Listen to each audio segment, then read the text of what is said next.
আল্লাহ রাসূল সাল্লাল্লাহু আলাইহি ওয়াসাল্লাম যখন অন্যায়ের বিরুদ্ধে, ওদের মূর্তি পূজার বিরুদ্ধে যখন বলা শুরু করলো, এক আল্লাহর উপরে ঈমান আনার কথা যখন দাওয়াত দেওয়া শুরু করলো, কাফেরেরা একত্রিত হইয়া আল্লাহ রাসূল সাল্লাল্লাহু আলাইহি ওয়াসাল্লামের জন্য 3টা প্রস্তাব নিয়ে গেছে না? কয়টা? পুরস্কার 3। 1 নম্বর প্রস্তাব, ভালো করে বোঝো, কবর তো যাবাই। হে মুহাম্মদ সাল্লাল্লাহু আলাইহি ওয়াসাল্লাম, তুমি এক আল্লাহর উপরে ঈমান আনার দাওয়াত দাও, এটা আমাদের জন্য কোনো সমস্যা নাই, কিন্তু আমাদের কার্যক্রমের বিরুদ্ধে তুমি কিছু বলবা না। এতটুকু যদি তুমি করতে পারো, আমরা প্রস্তাব নিয়ে আসছি, তোমাকে আমরা আরবের রাজা বানাইয়া দেব। আরবের রাজা। আর বর্তমানে এলাকার একটু মেম্বার চেয়ারম্যান হওয়ার জন্য কয়বার জৈমান বিক্রি করে আমার মালিকই ভালো জানে। এ কপাল ফোড়া, 1500 টাকা 5000 টাকার বিনিময় তোর ইমানটা বিক্রি করলি। এই একটা ইলিশ মাছের দাম 5000 টাকা অত হয়েছে, বাংলাদেশে হয় নাই? তোর দাম ইমানের একটা ছাগলের দামও নাই। একটা ছাগলের দামও তোর ইমানের নাই।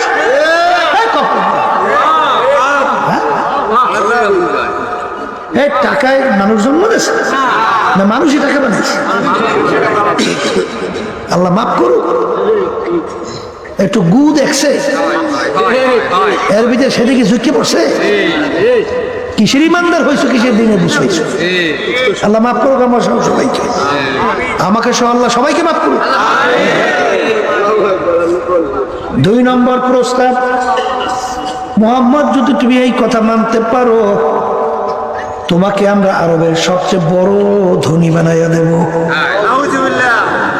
3 নম্বর প্রস্তাব, যদি এই কথা মানো, আরবের সবচেয়ে সুন্দরী মেয়েটা তোমার জন্য বিবাহের ব্যবস্থা করব। 3 প্রস্তাব। এই সত্য কি? এক আল্লাহর উপরে ঈমান আনার দাওয়াত দাও, সমস্যা নাই, কিন্তু আমাদের কার্যক্রমের বিরুদ্ধে কিছু বললো না। আল্লাহ রাসূল সাল্লাল্লাহু আলাইহি ওয়াসাল্লাম কি উত্তর দেয়? হে কাফেরেরা, সইনা রাখ, যাই না রাখ, তোরা আমাকে আরবের নেতা বানাবি, আমাকে আরবের ভিতরে সবচেয়ে বড় ধনী বানাবি, সুন্দরী মেয়ে আমাকে বিবাহের জন্য ব্যবস্থা করবে। শুধু তাই না, অসম্ভবকে যদি সম্ভব করে দেখাতে পারো, অসম্ভব কি সম্ভব কি? কলে আকাশের সূর্য এবং আকাশের চন্দ্র, যদি সূর্য আমার এক হাতে, চন্দ্র আমার আর এক হাতে, এরকম যদি নিয়ে এসে দেখাইতে পারো, তারপর আমি এক আল্লাহর উপরে ঈমান আনার দাওয়াত এবং তোদের অন্যায় প্রতিবাদে বলতেই থাকবো। কি আল্লাহর হাবিবের উম্মতেরা, ঈমানকে মজবুত করতে হবে, নির্ভেজাল করতে হবে, স্বচ্ছ করতে হবে। তাহলে অল্প আমল করবেন তো আল্লাহর হযরত বেহেশতে। আমি বলছি না, আল্লাহ রাসূল সাল্লাল্লাহু আলাইহি ওয়াসাল্লাম বলছেন। হ্যাঁ, এই জন্য আমার বাজানদেরকে বলবো, এক পর্যায়ে আল্লাহ রাসূল সাল্লাল্লাহু আলাইহি ওয়াসাল্লাম তার জন্মভূমি মক্কা শরীফ থাকতে পারছে? হিজরত করে কোথায় যায়? মদিনা শরীফ যায়। আর জন্মভূমির মায়া নবী ফিরা ফিরা জন্মভূমির দিকে তাকায়। কথা ঠিক কিনা? এই জন্য আমার ভাইদেরকে বলবো, পর্দালে মা বোনরা যারা শুনতেছে, ভালো করে মনকে বুঝা, তারপর দুনিয়া থেকে বিদায় নিয়ে কবরে যান। পাইছেন তো দুনিয়া স্বাধীনতা, যা মনে করে তা করেন, কেউ তো নিষেধ করবে না। কথা ঠিক না? আহলে সুন্নাত ওয়াল জামাত আমাদের আকীদা হলো, এক শ্রেণী বর্তমানে আছে জাবরিয়া, কাদরিয়া, এরকম বিভিন্ন মুতাজিলা আছে না নাই? এদের নীতি আদর্শ হলো, আকীদা হলো, মানুষ জবরে মহাসের মতো, অর্থাৎ একটা পাথর এক জায়গায় যদি পড়ে থাকে, ও যদি কেউ নাড়াচাড়া না করে, পাথর নিজে নিজে লড়ে। তা ঠিক মানুষরা কি এরকম জবরে মহাস, অর্থাৎ পাথরের মতো। অর্থাৎ আপনি চুরি করেন, তাও বলে আল্লাহ করায়, নাউজুবিল্লাহ কর। আপনি ডাকাতি করেন, তাও বলে আল্লাহ করায়। যত খারাপ কাজ তাও নাকি সব আল্লাহ করায়। এই জন্য শোনেন নাই কুফুরি ওই গান শোনেন নাই? তুমি যেমনি নাচো তেমনি, তুমি যেমনি নাচো তেমনি নাচে, পুতুলের কি দোষ? বুঝেন নাই? ওই ওদের কথা। কিন্তু আমাদের আহলে জামাত, আহলে সুন্নাত ওয়াল জামাতের আকীদা কি? মানুষ হলো অলিল আফআলে ইখতিরিয়াত। মানুষকে আল্লাহ রাব্বুল আলামিন ক্ষমতা দান করছেন, শক্তি দান করছেন। শক্তি দান করে আল্লাহ বলতেছেন, ফারিকুন ফিল জান্নাতি ওয়া ফারিকুন ফিস সাঈর। তোদেরকে আমি স্বাধীনতা দান করিয়া আমি দুইটা রাস্তা দেখাই দিছি। তুই যদি ডানের রাস্তায় চলো, তার শেষ পরিণাম তোর জন্য এমন মেহমানখানা আমি রাখছি, যেই মেহমানখানার নাম হলো বেহেশত। আল্লাহ আপনি আমার জন্য, আমাদের সবার জন্য কবুল করে নেন। কথা ঠিক কিনা? ওই বেহেশত আমি কিভাবে সাজাইছি? আল্লাহ রাসূল সাল্লাল্লাহু আলাইহি ওয়াসাল্লাম বলেন, আল্লাহ রাব্বুল আলামিন বেহেশত এমন ভাবে সাজাইছেন, এত সুন্দর কেউ কোনোদিন চোখে দেখে না, তার চেয়েও সুন্দর, এমন সুন্দর কেউ কোনোদিন কানেও শোনে নাই, এরকম এরকম সুন্দর হতে পারে, তার চেয়েও সুন্দর। আল্লাহ রাসূল সাল্লাল্লাহু আলাইহি ওয়াসাল্লাম বলেন, বেহেশত এমন সুন্দর কেউ কোনোদিন কল্পনাও করতে পারে নাই, এরকম এরকম সুন্দর হতে পারে, তার চেয়েও সুন্দর।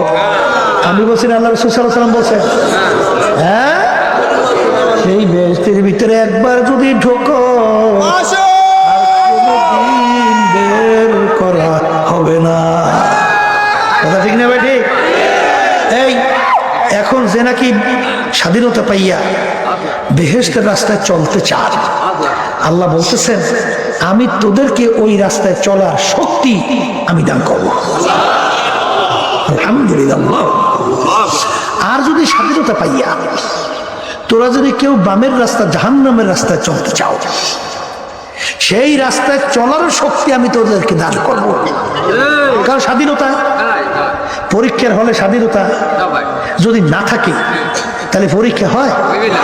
তাহলে আল্লাহ বলছেন, তোদেরকে আমি দুনিয়াতে পাঠাইছি পরীক্ষার হলে, পরীক্ষা নেওয়ার জন্য, লিয়াবলুয়াকুম আইয়ুকুম আহসানু আমালা। কথা ঠিক না? ঠিক। তাহলে এখন তোরা বামের রাস্তায় যদি চলতেছ, আমি কিছু বলবো না। ফেরাউন মাওলার সঙ্গে চ্যালেঞ্জ করে নেই, খোদাই দাবি করে নেই, বনি ইসরাইলের ছেলে সন্তানগুলো ধরে ধরে জবাই করে নেই। এই দুনিয়া কেউ কারো বলার কোনো শক্তি ছিল? কিন্তু ফেরাউনকে স্বাধীনতার মধ্যে আল্লাহ কিছু কইছে? আসতে বলছে। সাদ্দাত মাওলার সঙ্গে চ্যালেঞ্জ করে দুনিয়ায় ওর বেহেশত বানায় নাই? আল্লাহর স্বাধীনতায় কিছু বলছে? নমরুদ এই তার খলিল ইব্রাহিমকে আগুনে ফেলায় নাই? এই স্বাধীনতা কিছু বলছে? আল্লাহ হাবিব সাল্লাল্লাহু আলাইহি ওয়াসাল্লাম তার শরীর মোবারক, মাথা মোবারকের উপরে এমন ভাবে আঘাত করছে, আল্লাহু হেলমেট ভাইঙ্গা আল্লাহর হাবিবের মাথা মোবারকের ভিতরে ঢুকে পড়ছে। স্বাধীনতার মধ্যে আল্লাহ কিছু কইছে? হ্যাঁ, শরীর মোবারক থেকে রক্ত বের হইয়া জুতা মোবারক আইকে পর্যন্ত গেছে। হ্যাঁ, এক পর্যায়ে আল্লাহ নবী সাল্লাল্লাহু আলাইহি ওয়াসাল্লাম উহুদের ময়দান, দাঁড়াই থাকতে পারে না, শক্তি নাই, ঠাস করে জমিনে পড়ে গেছে। শয়তান ঘোষণা করাই দেয়, কুতিলা মুহাম্মদ সাল্লাল্লাহু আলাইহি ওয়াসাল্লাম। মুসলমান পাগলের মতো ছুটাছুটি করতেছে, নবী দুনিয়াতে নাই। ওই অবস্থায় মুসলমানরা আল্লাহ রাসূল সাল্লাল্লাহু আলাইহি ওয়াসাল্লামকে ধইরা কুচকাইয়া যেই মদিনা শরীফ উহুদের পাশে যেই পাহাড়ের গর্তের ভিতরে রাখছিল, সেই গর্তের কাছে যাই দাঁড়াই এই গর্তটা দেখে আসছে। কথা ঠিক না? কিন্তু এই স্বাধীনতার মধ্যে আল্লাহ কিছু বলছে? আসতে বলছে কিছু? বললে তো আর পরীক্ষার হল থাকে না, ঠিক না? এই জন্য আমার বাজানদেরকে বলো, পর্দা আলাই মা বোনদেরকে বলবো, আজকে যারা স্বাধীনতা পাইয়ে পরীক্ষার হলে যা মনে করে তা করে, আমার মালিককে তো কিছু বলবেন না। আর আমাদের ওলামায়ে কেরামদের দায়িত্ব হলো, কর্তব্য হলো, ওমা আলাইনা ইল্লাল বালাগ।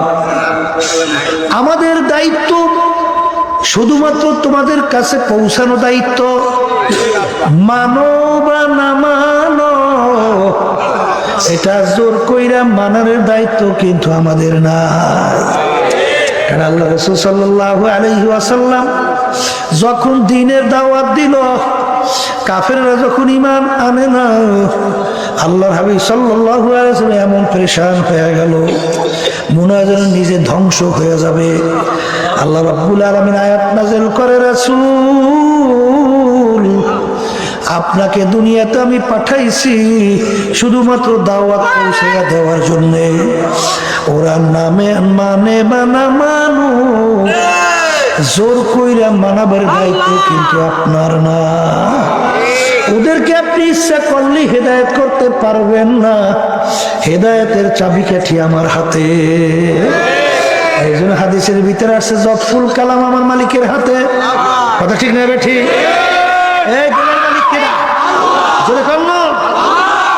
এই জন্য আমার বাজানদেরকে বলবো, পর্দা আলে মা বোনদেরকে বলবো, এ দুনিয়াদার পাগল, মাঝে মাঝে একটু চক্ষু বন্ধ করো, নিরিবিলি একটু মুরাকাবা করো বাজান। আল্লাহু আকবার। দুনিয়া কি স্থায়ী না অস্থায়ী? আরে দুনিয়া কেউ কোনোদিন ইচ্ছা করে থাকতে পারে নাই, কেউ কোনোদিন থাকতে পারবে না।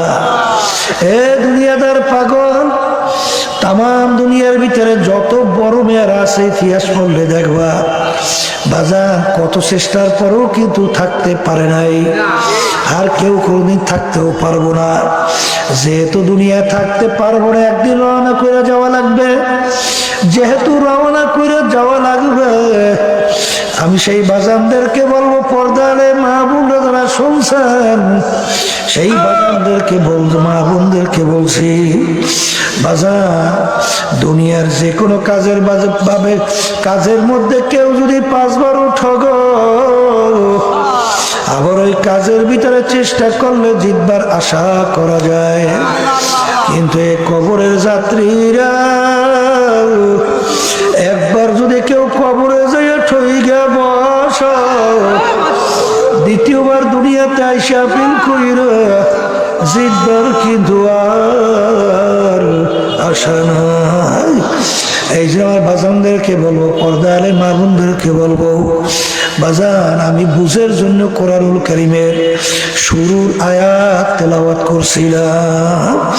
যারা মানুষ তারা কিন্তু বুঝবে, আর যারা মানুষের সূরাতে আবু জাহেল, উতবা সাহেব, আবুল হাব মার্কা, এরা কিন্তু বুঝবেও না, সেই অনুযায়ী চলবেও না। আমার বাজানদেরকে বলবো, পর্দা আলে মা বোনদেরকে বলবো, বাজান দুনিয়া সৃষ্টির পরে যত লেখক দুনিয়াতে আসছিল, যত বৈজ্ঞানিক, যত দার্শনিক দুনিয়াতে আসছিল, আজ পর্যন্ত কোনো লেখক কিন্তু চ্যালেঞ্জ দিয়ে বলতে পারে নাই আমার লেখার ভিতরে কোনো ভুল নাই।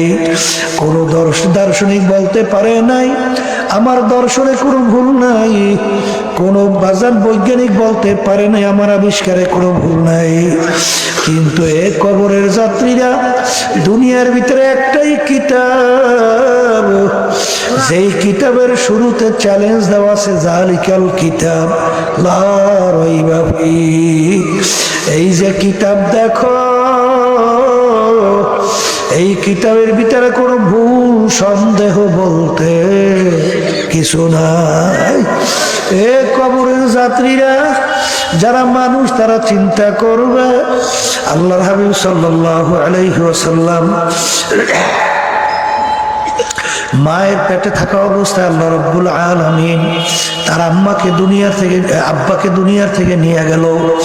দুনিয়াতে আসার পরে বছর 6 বয়স, আল্লাহ রাব্বুল আলামিন তার আব্বাকেও দুনিয়া থেকে নিয়ে গেল। ছোট 6 বছরের বাচ্চা, বাপ হারা মা হারা, দুনিয়ার কোনো শিক্ষকের কাছে আল্লাহ হাবিব পড়ার কোনো সুযোগ পায় নাই, আল্লাহ দেয় নাই।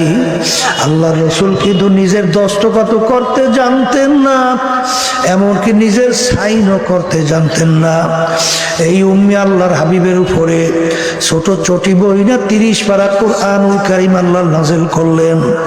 সেই কোরআনুল কারীমের শুরুতে আমার মালিক চ্যালেঞ্জ দিয়া বলে, এই কিতাবের ভিতরে ভুল সন্দেহ বলতে কিছু নাই। বাজার যারা মানুষ তারা কিন্তু চিন্তা করবে দুনিয়ার এমন কোন পণ্ডিত, এমন কোন লেখক, এমন কোন দার্শনিক, এমন কোন বৈজ্ঞানিক দুনিয়ার থেকে যায় নাই যে তার দর্শনের ভিতরে ভুল নাই চ্যালেঞ্জ করতে পারছে। কোনো আবিষ্কার চ্যালেঞ্জ করতে পারে নাই বৈজ্ঞানিক, আমার আবিষ্কারে কোনো ভুল নাই। এমন দুনিয়ার ইতিহাস নাই চ্যালেঞ্জ করতে পারছে আমার এর ভিতরে কোনো ভুল নাই। কিন্তু একটাই কিতাব দুনিয়ার মধ্যে যার শুরুতে চ্যালেঞ্জ দিয়া বলেন এর ভিতরে কোনো ভুল নাই। আল্লাহর হাবিব দুনিয়ার কোনো শিক্ষকের কাছে পড়ার সুযোগ পায় নাই, বাজান এমনকি দস্তখত করতে জানতেন না। আল্লাহর হাবিব প্রমাণ কিভাবে রাখতেন? আল্লাহর হাবিবের আঙ্গুল মোবারকের ভিতরে আংটি মোবারক ছিল, আংটি মোবারক দিয়া সিল মারত। বাজান বছর দেড়েক আগে হবে, চরমনাইতে এক ডক্টর আসছিল, আল্লাহর হাবিবের পক্ষ থেকে যে চিঠি লেখছিল আল্লাহর হাবিব সাল্লাল্লাহু আলাইহি ওয়াসাল্লাম ওই চিঠির উপরে আংটি দিয়ে যে সিল মারছিল, সেই সিল সহ আমার জন্য কাজ দিয়া বান্দাইয়া ওই চিঠিটা নিয়ে আসছিল। তখন আমি তাকাইয়া দেখলাম আল্লাহর হাবিব সাল্লাল্লাহু আলাইহি ওয়াসাল্লামের আংটি মোবারক সিলটা কেমন ছিল। এ কবরের যাত্রীরা, আরবের কাফেররা আরবি ভাষী ছিল, কোরআনুল কারীম কিন্তু আরবি ভাষায় নাযিল হয়েছিল। কোরআনুল কারীম কিন্তু আরবি ভাষায় নাযিল হয়েছিল।